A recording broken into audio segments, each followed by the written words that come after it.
Hello दोस्तों, आशा करता हूँ आप सब बढ़िया होंगे। आपके अपने यूट्यूब चैनल जानी टॉक्स में आपका बहुत बहुत स्वागत है। दोस्तों, एचपी फॉरेस्ट गार्ड से संबंधित ये वीडियो हमारी तीसरी रहेगी। इसमें हम डिस्कस करेंगे जनरल साइंस के 30 से ज़्यादा महत्वपूर्ण प्रश्न। दोस्तों, ये वीडियो एचपी पुलिस कांस्टेबल के लिए भी काफ़ी महत्वपूर्ण होगी, क्योंकि एचपी पुलिस कांस्टेबल में भी जनरल साइंस के काफ़ी क्वेश्चन पूछे जाते हैं। तो दोस्तों, चलिए शुरू करते हैं वीडियो को बिना किसी देरी के। दोस्तों, आपका पहला प्रश्न है, सूर्य के प्रकाश की सहायता से शरीर में किस विटामिन का निर्माण होता है। तो दोस्तों, आपको पता होगा जो सूर्य की प्रकाश से हमें विटामिन डी प्राप्त होता है। इसका जो आंसर है वो विटामिन डी है। अगला जो प्रश्न है, हैली पुछल तारा प्रतिवर्ष कितने वर्ष बाद दिखाई देता है। तो दोस्तों, आपने सुना होगा हैले धूमकेतु। जो हैले धूमकेतु तारा होता है ये 76 वर्षों के बाद दिखाई देता है। अगला जो प्रश्न है, किन तरंगों की सहायता से चमगादड़ें रात में सुरक्षित उड़ती हैं। तो दोस्तों, आपने सुना होगा नाम अल्ट्रासोनिक वेव्स, यानी कि पराश्रव्य तरंगे। इन जो तरंगों को जो मनुष्य नहीं सुन सकता है, क्योंकि जो इनकी रेंज होती है वो 20,000 हर्ट्ज से ज़्यादा होती है। अगला जो प्रश्न है, HIV विषाणु से कौन सा रोग होता है। तो दोस्तों, जो HIV विषाणु होता है, वायरस होता है, उससे एड्स रोग होता है। अगला प्रश्न है, रक्त का थक्का जमाने में कौन सा विटामिन सहायक होता है। तो दोस्तों, जो रक्त का थक्का जमाता है, जो रक्त के थक्के जमाने में सहायक विटामिन होता है वो विटामिन के होता है। अगला जो प्रश्न है, एम्पियर सेकंड मात्रक है। तो दोस्तों, जो एम्पियर सेकंड है वो आवेश का मात्रक है। तो अगला जो मुख्य प्रश्न है, लाफिंग गैस कौन सी होती है। तो दोस्तों, जो नाइट्रस ऑक्साइड है उसे लाफिंग गैस कहा जाता है। अगला जो आपका प्रश्न है, बाह्य चुंबकीय प्रभावों से वैज्ञानिक यंत्रों की रक्षा की जाती है। इसका जो आंसर है लोहे कब्र में रखकर। दोस्तों, जो वैज्ञानिक यंत्र होते हैं उनकी जो रक्षा है, मतलब जो बाह्य चुंबकीय प्रभाव होता है उनसे की जाती है लोहे कब्र में रखकर। अगला जो प्रश्न है, परमाणु बिजली घरों में किस प्रकार की न्यूक्लियर अभिक्रिया होती है। तो दोस्तों, इसको कहा जाता है न्यूक्लियर फ्यूजन, यानी कि न्यूक्लियर संलयन, नाभिकीय संलयन।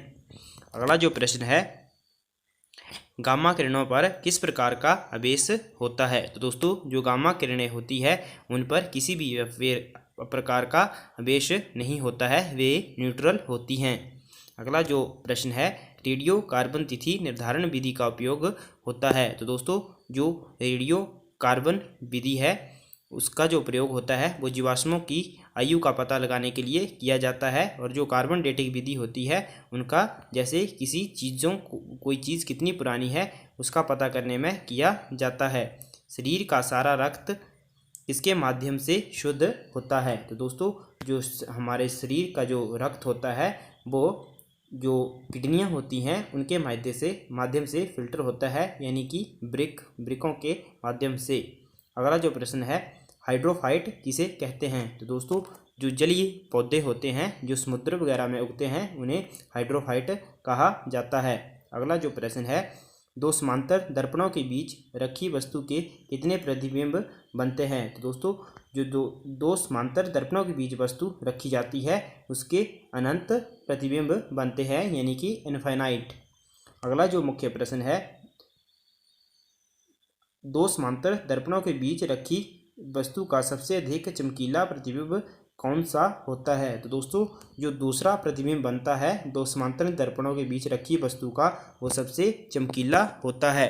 अगला जो मुख्य प्रश्न है, तेल का जल के तल पर फैल जाना क्या कारण है। तो दोस्तों, जो तेल का पृष्ठ तनाव होता है वो जल की अपेक्षा कम होता है, इसलिए वह तैर जाता है।